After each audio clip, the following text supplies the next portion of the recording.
All right. I think one of the reasons I'm here today is because I've been using R for a really long time, since version 0.65. And so, anyway, that's my only real credential. So there's that too, I guess. Yeah. But my actual employer doesn't like me saying that. They like me saying that I work at the Department of Biostatistics at Johns Hopkins Bloomberg School of Public Health, and this is the picture of it right here. So I'm a professor here in biostatistics. As Jared mentioned, I also have a podcast with Hillary Parker, who's a data scientist at Stitch Fix. It's called Not So Standard Deviations. And I teach a few courses online. And so I struggled kind of a little bit about kind of what to talk about here. And I thought I would just talk about kind of what it is I do. And so the motto of our school, the School of Public Health, because the School of Medicine, they save lives one at a time, right? But we protect health, save lives millions at a time. This is our motto, and I just add a little insertion there.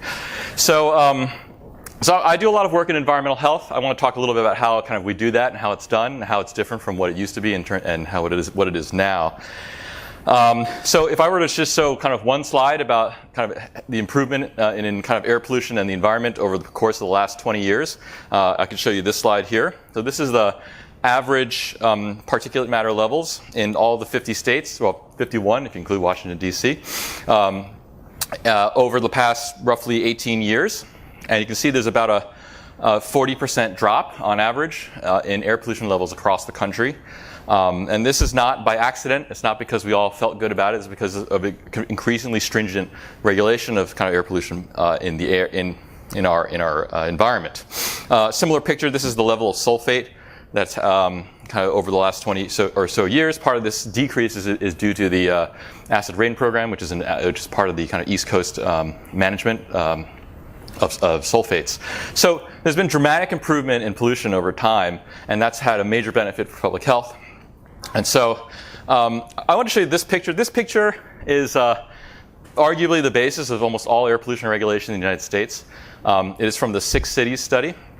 And you can see there's a correlation there. On the x-axis, you have the average kind of particle level in each of these 6 cities, the names of which I don't remember because they're all kind of cities in the Midwest where I don't live.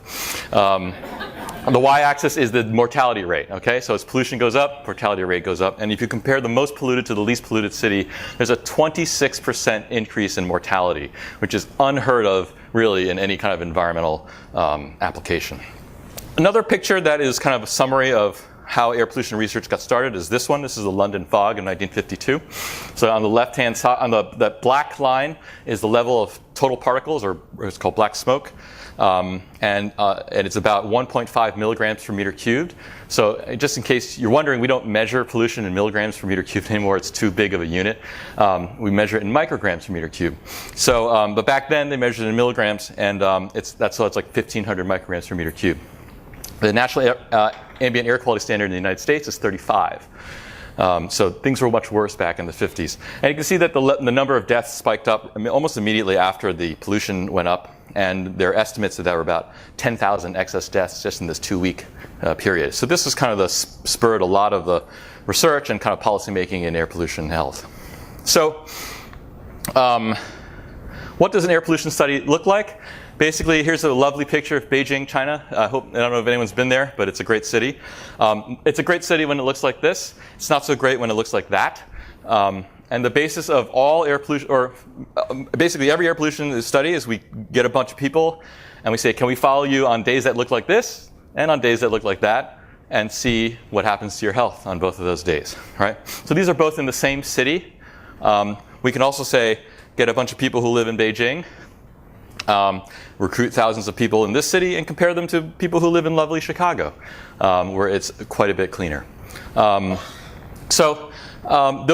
are roughly kind of the 2 kinds of studies. There's temporal studies and there's cross-sectional studies where we look across space. And so the problem with this kind of old way of doing things, so the 6-city study that I mentioned earlier had 8,000 people enrolled. They enrolled it took 20 years to do that study. They mostly enrolled in in the early mid-70s, and the paper was published in 1993. So it's very expensive, it's very time consuming, it's very resource intensive to do that. And so it's harder and harder to do that these days because there's not as much money running around. So what do most air pollution studies look like today? They basically look like that, with a little bit of R thrown in. So there's a lot of stuff that you can do now just sitting in my office with a computer and a lot of R. So I want to talk about a little bit kind of how that's done and what's involved. So the premise here is that the old way was hard and expensive, and this new way with puppets and computers is easy and cheap, right? So, especially if the puppet's doing all the work. So, all right. So, if there were a licensing exam for doing air pollution and health research, there would only be one question on it, and it would be, can you navigate the EPA website? Because basically, every pollution study starts here at the Air Quality System website, and you just start clicking randomly until you get to this site. And it's not going to be the same link every time, so just keep clicking. Now, so each one of these are different gases. You got ozone, you got your sulfur dioxide, carbon monoxide, NO2, and each row of this table is a year's worth of data, and each file has all of the data from all of the monitors for that gas across the entire country for that year. I don't care about gases though; I care about particles, and so these are all the particle data. And the file that I'm interested in is this one here. So this single file has all of the 2018, it's not finished yet, but all of the 2018 data for every monitor in the country on a daily basis. So daily is a 24-hour average. Measurements. Now, I don't want it's just a single year's worth of data. I want all the years, right? And so I got to get all of these files. And so that's where my for loop comes into play. And I just want you to know that this for loop only works if you indent 8 spaces. So just so you know. Those of you with your, I see your 4 and 2 space indents out there, and I don't even know how that code runs. So I'm going through and downloading all these files, these zip files, and now I got to read these zip files, so I can just read directly from the zip file. But it's kind of convenient. Of course, as soon as I run this code, it doesn't work, and I'm screaming because of course I forgot to load the package, and so now I can load the package and it'll work. And this is the typical file. This is the typical air pollution data. I think this is for 2017. And there's a lot of variables here. This longitude minus 87. I'm guessing that's like Alabama. Latitude 30. And so the variables that I'm particularly interested in here are the arithmetic mean. So that's the kind of like the sample mean. Not the sample mean. It's the mean of pollution for a given day. It's a 24-hour mean. I want to know where this monitor is, so there's a state code, county code, and a site number. And so state code 1, they're in alphabetical order, and so I think it's Alabama. So that's where we start, and this is for only a single year, and I want to kind of put all this data together. And so there's a number of I need to know the date, of course, too. A number of group by summarizes later, we can produce something that looks like this. So this is particulate matter data from the Fine City or the Cook County, which includes Chicago. This is for 2008 through 2010. So 3 years of data. You can see I put a dashed line where the National Ambient Air Quality Standard is since 2008.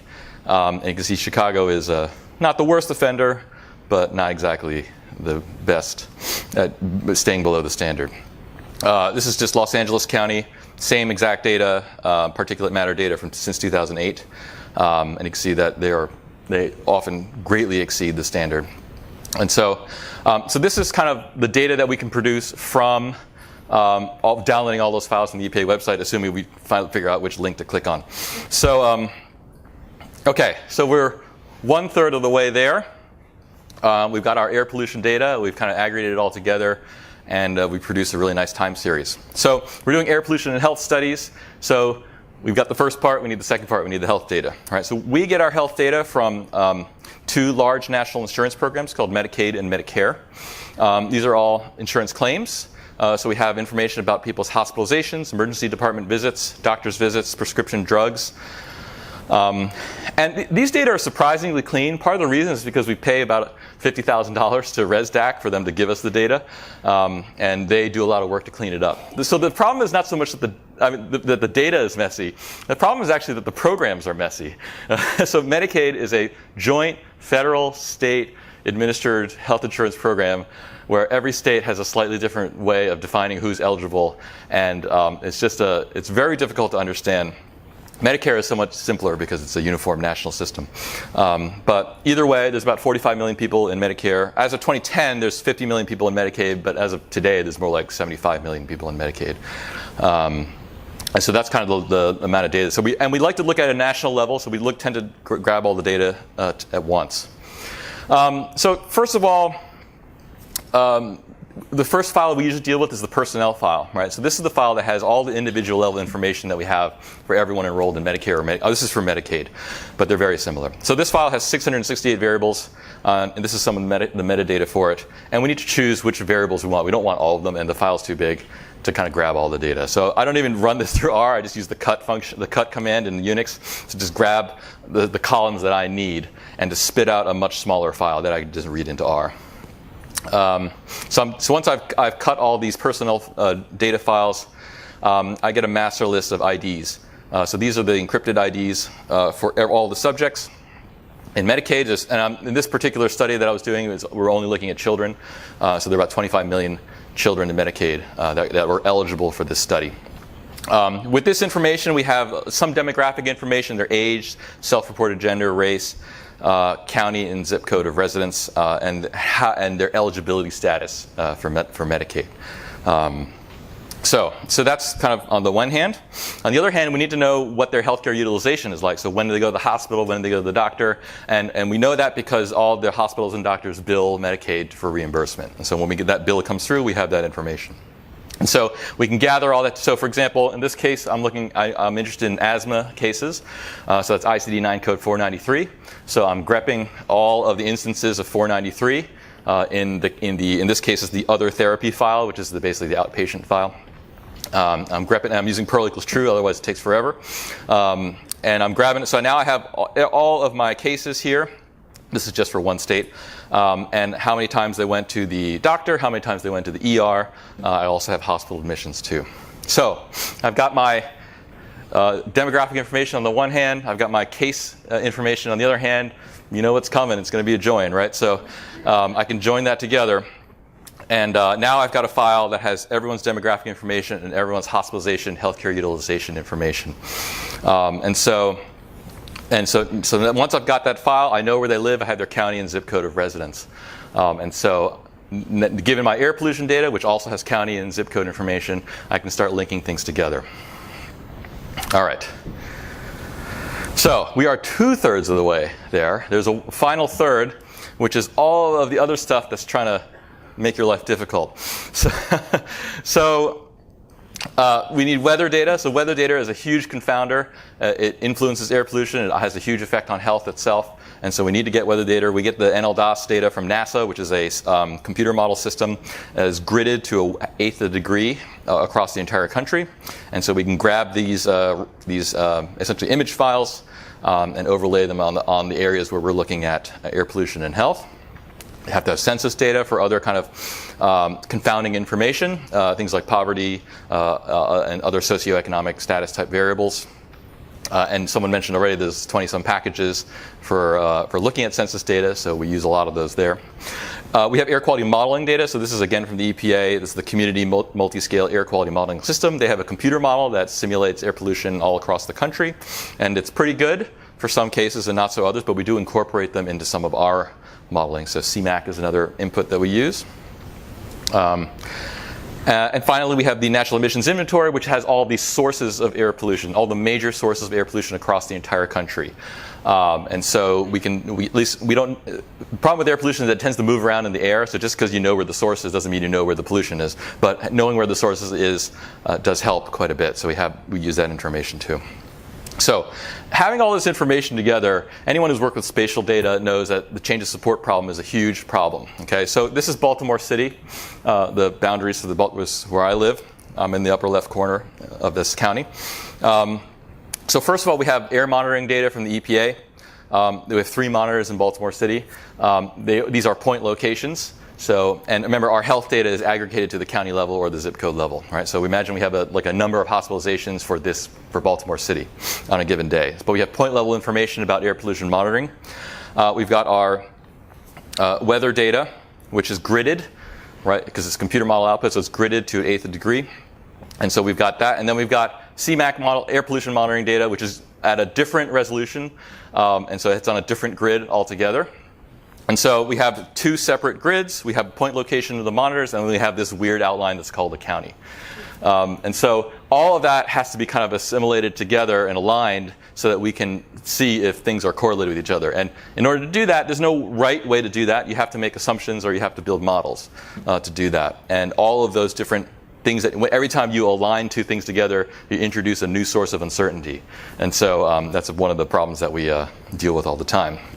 All right, so what do we get when we do all that? We can make maps. Okay, so this is a national map of fine particulate matter that we built for the purposes of our health studies. This came from a paper that just came out this year. So this is every county in the United States, and the black dots are where the monitors actually are. So that's where we have like observed information. But you can see that leaves out a lot of counties in the United States if we only use the areas that have monitors. And so this is our kind of prediction model for particulate matter. Here's a close-up of the state of Maryland. You can see Baltimore as a nice hotspot there for pollution. Also in western Maryland, where there's a lot of coal-burning stoves, and also they get a lot of pollution from our friendly neighbors in Pennsylvania and Ohio and West Virginia. And so so we can put all this information together and build these prediction models, which they sound fancy, but it's actually just a really large linear regression model. So we can also have, and these are the maps of the other side of the equation. So these are the hospitalizations for asthma in Medicaid. This has just come straight from Medicaid. There's no modeling here. And the gray areas, those states have not seceded from the union. They're just their data is very different, and so we couldn't really include it in the study. All right. So what's an air pollution study after all this work? It's just is the left-hand map correlated with the right-hand map is all it is. And we can look at correlation at different spatial scales. So we can look at, for the whole country, or we can look at small regions and things like that. So there's all kinds of variations that we can do. But ultimately, we want to know if the left-hand side is correlated with the right-hand side. And this is on a spatial comparison. We can do temporal comparisons too. So we can see on the left-hand side, we have time series of pollutants. And on the right-hand side, we have time series of things like hospitalizations. Again, we want to know if the left-hand side is correlated with the right-hand side. It's not super complicated. Of course, we're adjusting for all kinds of other things in our models, but this is the basic idea.